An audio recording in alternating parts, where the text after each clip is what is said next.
So if you've noticed a little change in the Powerhouse Women Instagram, if you think that our branding, as far as like the workbook and our podcast art, all of that was created by these two fierce divas. Just wait till you see their outfits. I can't even. They are truly gifted in the areas of branding, marketing, public relations. But what they did for me was they helped me see the bigger impact that we were making here. They helped me see where the brand could be, even before I saw it. So much of what you see in this event and any marketing that you touch that comes through us is because of their vision. And I'm so honored to introduce Des and Aisha, the founders of Creative Label. Get on your feet and help me welcome them to the stage.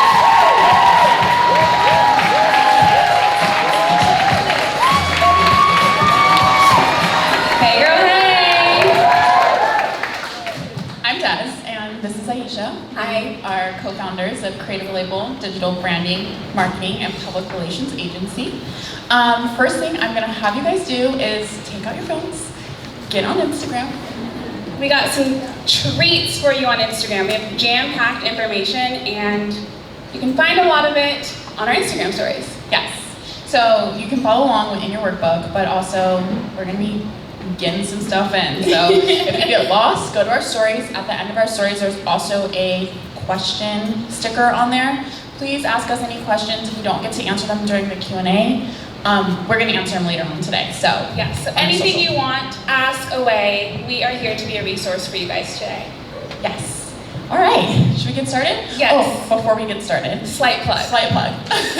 We have a podcast called The Label Podcast, which is where you'll get to learn about anything marketing, social, public relations, influencer marketing. Digital trends.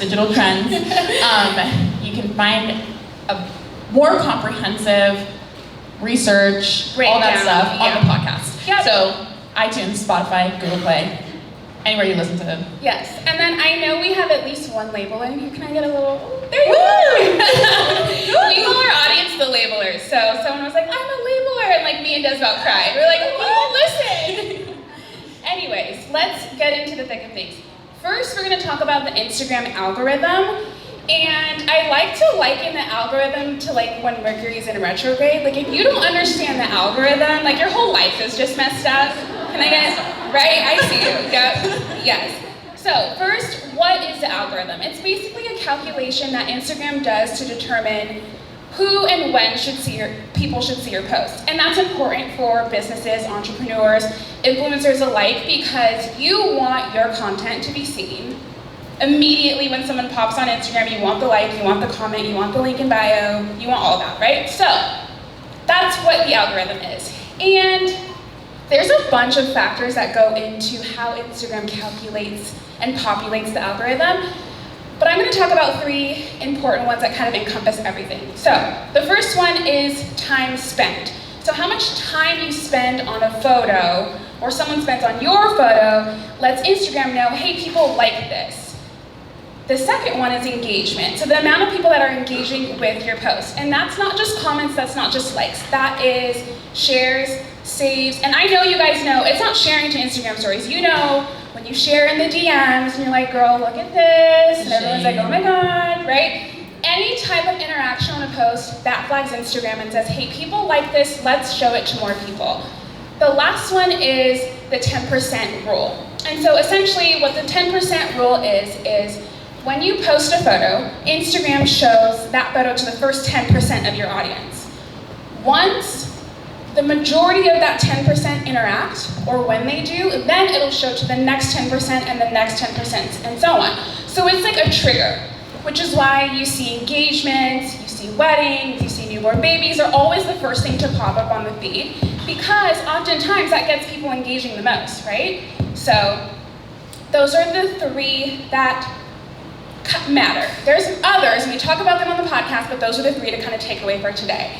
And what I'm going to tell you now are 3 hacks. We have little hacks in the spreadsheet. Fill those hacks in. So the first one, to be able to trick the algorithm to work in your favor, kind of like, may the odds ever be in your favor, right? So for the Instagram algorithm odds to be in your things. The first is be consistent and figure out what that means for you. So if that's 2 times a week, 3 times a week, every other week, make sure that you're consistent and your audience knows, because I know there's a couple people that I follow and they're like, I post videos on Tuesdays and Thursdays. Every Tuesday and Thursday, if I miss, on Friday I'm like, let me go catch up and see what went down, right? And I'm increasing their engagement, even though I'm not working directly with the algorithm as immediate as it is. I'm still working towards their engagement and flagging Instagram to let them know I want to see this content more often.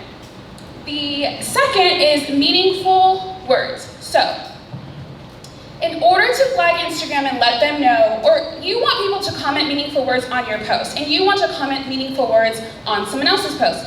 What does meaningful words mean? It's not yes, heart, eyes, I mean, granted, I love an occasional yes, and my husband always like reads all of the comments in my Instagram in like the girliest voices. Anyways, so I love it, but meaningful words are 3 or more words, not including emojis. So, yes, bitch, yes, might work. But it needs to be 3 meaningful words, okay?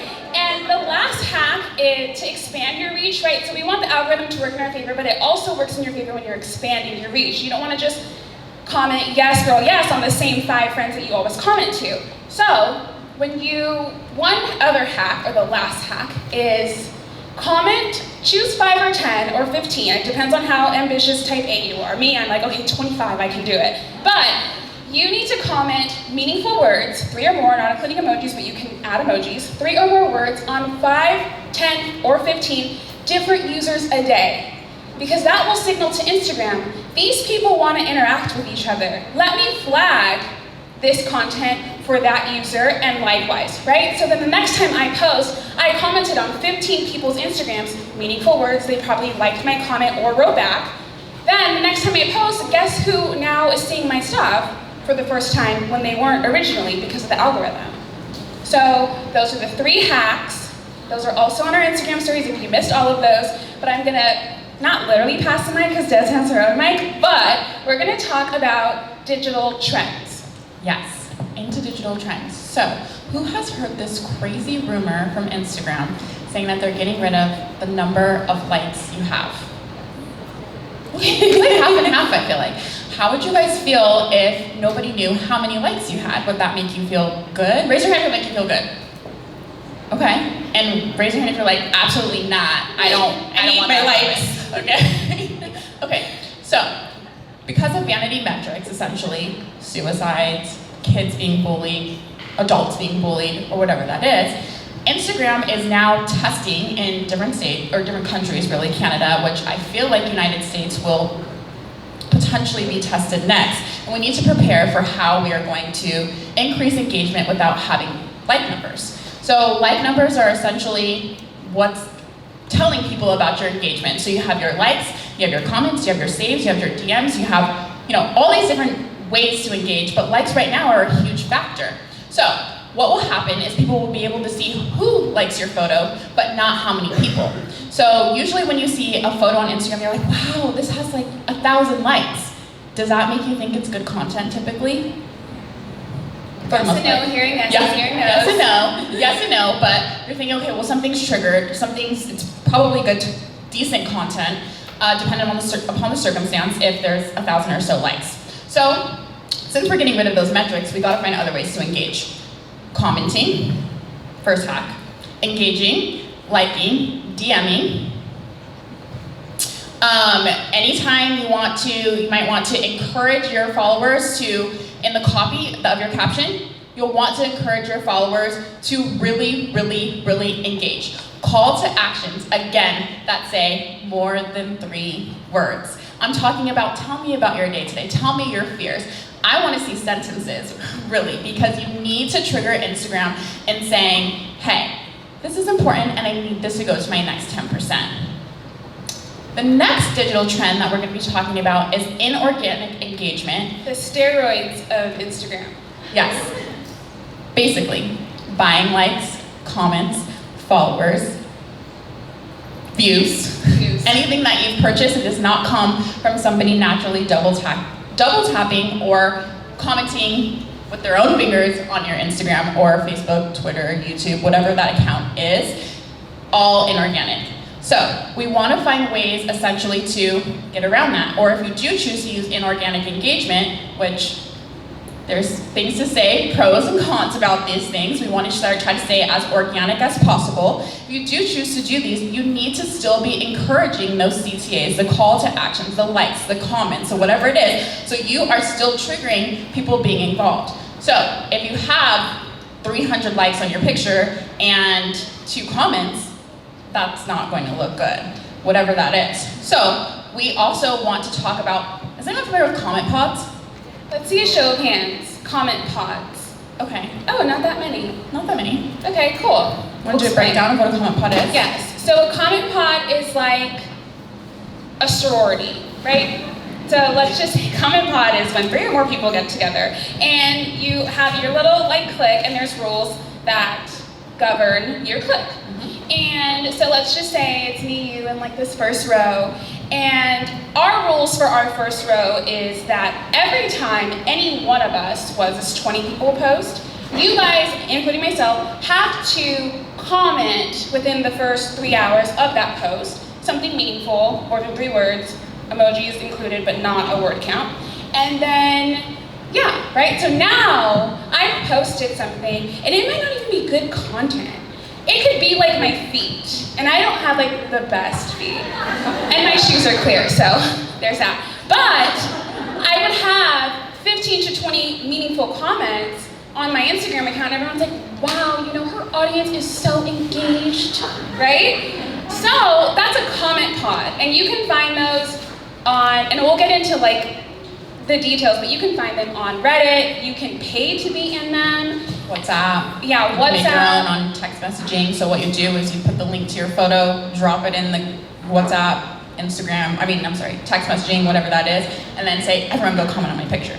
We call this manipulating engagement. And the reason why, sorry, really quick, why they're on these like shady platforms is because, I mean, not shady, but shady. Like Reddit's like, okay, Shady for sure. a little bit weird. WhatsApp, like what are you really doing on WhatsApp if it's not like international? So the reason why is because Instagram does not like them, and people have, and they might still have, comment pod groups, private groups on Instagram and Facebook, and they shut them down. You get shut down on that platform if they find out that you're in a comment pod on that platform. Yeah. Take the wheel. So Instagram loves real engagement, basically what we're saying. If by chance you do choose to use a comment pod, because if you think about the algorithm, it potentially could help with the algorithm. There's a small chance. So if you do choose to use the comment pod, you need to be aware of how or why it may or may not be working. So cons to using the comment pod. Cons are, one, I saw, my friend sent me a photo the other day and said, a lot of people ask us, do they have real or fake followers? Is this a comment pod or is this not? And like, sometimes you can tell, sometimes you can't. Anyways, we got an image and someone asked us to talk about comment pods on the podcast, and this girl had a photo with like 200 comments, and I'm like, holy cow, with like 10K followers, and I'm like, I don't even get that many comments, like what's going on? And they were like, cool, cool, cool, heart eyes, emoji, cool, great pic, like for like, and I'm like, this is not 200 though, like I can see sometimes, right, maybe 5, but 200? And so we were doing more research, and you can pay to buy into these things, but what that did instantly for me and this girl who sells product, it made me lose brand trust with her. And that's important because the moment you lose brand trust, you lost the consumer already. While on the surface, someone who's just skimming through can say, wow, 200 comments, cool, and never click see more. And maybe you might get enticed by your brand storytelling. But before then, you want to make sure that you're being organic. So another con, right. Just to hop in on that really quickly. If you guys ever want to make money on Instagram or Facebook or YouTube, get out of your comment pod right now. Because there are professionals like us who have special softwares. We can see and we can tell and we can say, most likely this person is in a comment pod and it is inorganic and I'm not going to pay them. So that's just to tap into that. Yes, and the second is the algorithm. So let's go back to the 10% rule that I just talked about. If that is true, if you're only interacting with that 10% every single time, maybe it'll get to the next 10%, but it stops there. Because it's not engaging content, even though we might be commenting meaningful words. After you guys, it doesn't matter. But then, not only that, I'm not expanding my reach because I'm just with these 30 people over and over and over and over and over again. So, and the last one, ooh, there's a fly up here. The last one is, if you're gonna be in one, make sure you do your research, but also make sure that everyone's following the rules. Like, I don't wanna be in a comment pod and you guys are just saying, yes, girl, yes, and I'm asking, tell me about your day. Like, that has nothing to do with that. So we're not saying do not be in a comment pod, but we're saying if you're gonna use like an Instagram steroid, use it responsibly. You know, some athletes use steroids and they're still training. So continue to work out while you use your steroids and you'll get the best performing post. There's also comment pods where you can find the ones that cater to your niche, right? So if you're into fashion, there's comment pods for fashion. Recommend staying in those smaller 20 people ones. All right, let's move on from comment pods. Yes. Okay.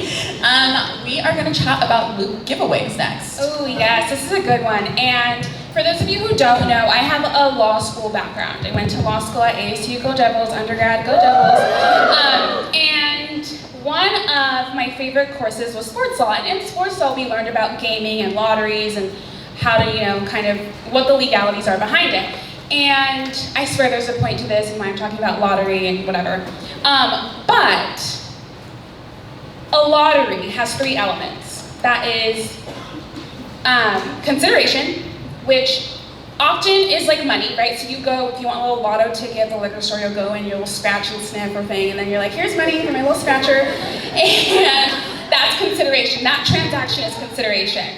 The second element is chance. So by chance you may win. It's not like the lotto gods know and say, okay, when Aisha walks in, give her the $50 scratcher win, right? And then the third one is prize. You win a prize at the end of it. Now, let's jump over to giveaways. What are the 3 elements of a giveaway? Do we have consideration? Do you think? Yes, no, maybe?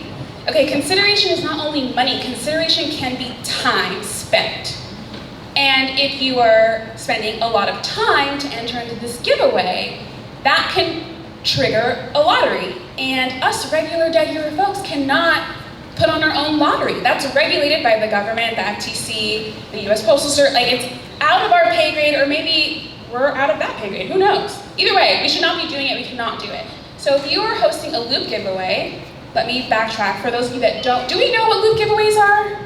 No, okay. So here's another example. Let's say, we'll do this, you guys will be my row, right? All of us paid $1,000 each to get all these Gucci bags and take the picture with like Gucci bags, and we're like, who wants to win these Gucci bags? You guys know what I'm talking about. I've always seen them. You guys have seen A lot those. of celebrities are starting to do them now Yes, too. right? And you're like, is this really real? Should I enter? Those are not Loop giveaways, but let's just say we pitched in, we bought these bags, and I'm the first one to post. My caption says, follow her, and then when you get to her page, she'll tell you the next person to follow. Then we go to her. Follow her, and then you go to her page, she'll tell you the next person to follow. Then you go to her. Follow her, next person. Like over and over and over and over. Like, I really got sucked into one. And I was trying to She told me the other day, she said, I think I clicked on 50 different people. I said, 50? what? How did you not give up on that? And I'm so like type A, like I like to accomplish like things. So by the time I got to 30, I'm like, I'm in this for the long haul. Okay? I'm gonna Getting see those Gucci bags. how far I can really get in this Loop. And it was like 50, and at that point, I'm like, you're messing with my algorithm because I just told Instagram, I like all these 50 influencers and I don't want to see this content. And now I don't even remember who I followed to go and unfollow. So at this point, it's like whenever I see your post, like, oh, do I know you? I don't. Oh, the Loop giveaway. And so that can be flagged as consideration. Could you imagine if all of us were in a Loop giveaway? Do you think that would count as enough time spent to trigger a lottery? And that's illegal. So that's a digital trend, right? While you may get a ton of followers because you have something super enticing in the giveaway that people want to enter into, that consideration is that trigger, not Tigger, not Winnie the Pooh. Trigger. Everybody. Trigger. So the hack for that is basically do not do Loop giveaways. You can get fined thousands and thousands and thousands of dollars. Yeah. Do a regular giveaway where you have to follow 3 to 5 people, and that's the end of the giveaway. And in the caption, right? So I don't want to steer you away from giveaways in general. If you have a caption that says, follow Creative Label, follow Destiny, follow Aisha to enter into the giveaway. Okay, in the caption, and people know like what my time investment is really gonna be, maybe a minute, right? As opposed to 30 minutes after 45 people's profiles and you didn't win. Did you win? No. I I even turned my didn't see any post bags. notifications on. I didn't win anything. Okay, we're just gonna go over really quickly, we don't have that much time, a few common mistakes that people are making on social media. I feel like the biggest one that I wanna be sure that we highlight and we cover is everybody needs to know that Instagram, YouTube, Twitter, Facebook, TikTok can all shut down tomorrow. You could have 200,000 followers on Instagram, you could have 5,000, 20,000, whatever that might be, your whole audience could be gone. So, what you need to do is make sure that you have a website, and on your website, it needs, I'm sorry, this is a hack, guys, this is a hack. On the website, you need to have a lightbox or somewhere where you can collect contact information. Email, phone numbers, whatever that looks like for you, so that if Instagram, whatever social platform was to set off and cut off tomorrow, your audience, you know how to find your audience and your audience knows how to find you. So please, please do that. Instagram doesn't have rules, it can shut down. Please make sure that your audience knows where to find you. We only had 2 more common mistakes. Our time has run out, but we will talk about those on Instagram stories. We'll do like a video and let you know the last 2. Yeah, see girl. We'll do the last 2 on Instagram stories so you guys can know those because those are very important as well. You know what to do. Front and center.